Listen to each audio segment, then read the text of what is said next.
അരവിന്ദ് കെജ്രിവാളിനെ ഡൽഹിയിലെ ജനങ്ങൾക്ക് മടുത്തു. ഒരു പരിധി വരെ സ്വന്തം നേതാക്കളാണ് ആം ആദ്മി പാർട്ടിയുടെ അടിവേരറുത്തത്.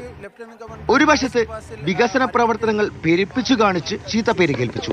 മറുവശത്ത് വാളെടുത്തവൻ വാളാൽ എന്ന് പറയുന്ന പോലെ അഴിമതി പ്ലാറ്റ്ഫോമിൽ നിന്ന് ഉയർന്നു വന്നവൻ അഴിമതിയിൽ മുങ്ങിയങ്ങില്ലാതായി. സൗജന്യമായി കുടിവെള്ളവും വൈദ്യുതിയും കൊടുത്ത് സാധാരണക്കാരെ ഒപ്പം നിർത്താമെന്ന് പ്രതീക്ഷിച്ച ഇടത്ത് സാധാരണക്കാരൻ BJPയുടെ വാഗ്ദാനങ്ങളെ സ്വീകരിച്ചു. റോഡിന്റെ ഒരിക്കലും അവസാനിക്കാത്ത അറ്റകുറ്റപ്പണികളും അഴുക്ക് കലർന്ന കുടിവെള്ളവും തെരുവിലെ ചപ്പ് ചവറും ജനങ്ങളുടെ മടുപ്പിനിടയാക്കി. വികസനം വഴിമുട്ടുമ്പോൾ കേന്ദ്രത്തെ പഴിച്ചു. എന്തിനും ഏതിനും പരിഹാരം കണ്ടെത്താതെ BJPയെ വിമർശിച്ച് സമയം കളഞ്ഞു. 10 വർഷം നീണ്ട ഭരണത്തിനൊടുവിലെ അഹന്തയും കേജ്രിവാളിനെ ജനങ്ങളിൽ നിന്ന് അകറ്റി.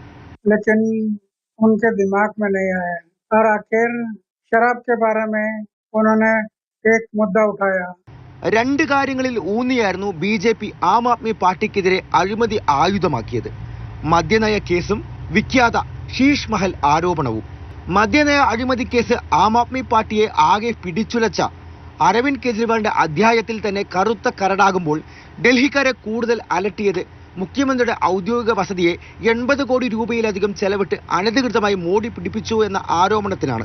കോവിഡ് കാലത്ത് ഡൽഹിക്കാർ ഓക്സിജൻ സിലിണ്ടർ പോലുമില്ലാതെ ഓടിയ സമയത്ത് മുഖ്യമന്ത്രി വീട്ടിൽ സ്വിമ്മിംഗ് പൂളും മിനി ബാറും എല്ലാം പണിതുവെന്ന് BJP പറഞ്ഞു പരത്തി. ചില ദൃശ്യങ്ങളും വാർത്താ ചാനലുകൾ വഴി പുറത്തുവിട്ടു. ഏറ്റവും ഒടുവിലായി ഹരിയാന സർക്കാർ യമുന നദിയിൽ വിഷം കലർത്തുന്നു എന്ന ആരോപണം തൊടുത്തുവിട്ട അരവിന്ദ് കെജ്രിവാളിന് മീതെ തന്നെ അതൊരു ബൂമറാങ്ങായി വന്ന് പതിച്ചു. എന്തെങ്കിലുമൊക്കെ ചെയ്താൽ മതി എന്ന് കരുതിയ അരവിന്ദ് കെജ്രിവാൾ വിചാരിച്ചു കാണില്ല ലോക്സഭാ തെരഞ്ഞെടുപ്പിൽ BJPക്ക് വോട്ട് ചെയ്യുന്ന ജനങ്ങൾക്ക് നിയമസഭാ തെരഞ്ഞെടുപ്പിലും മാറ്റിക്കുത്താൻ ഒരു മടിയും കാണില്ല എന്ന്. ഡൽഹിയിൽ നിന്നും അർജുൻ പീതാംബരൻ, മാതൃഭൂമി ന്യൂസ്.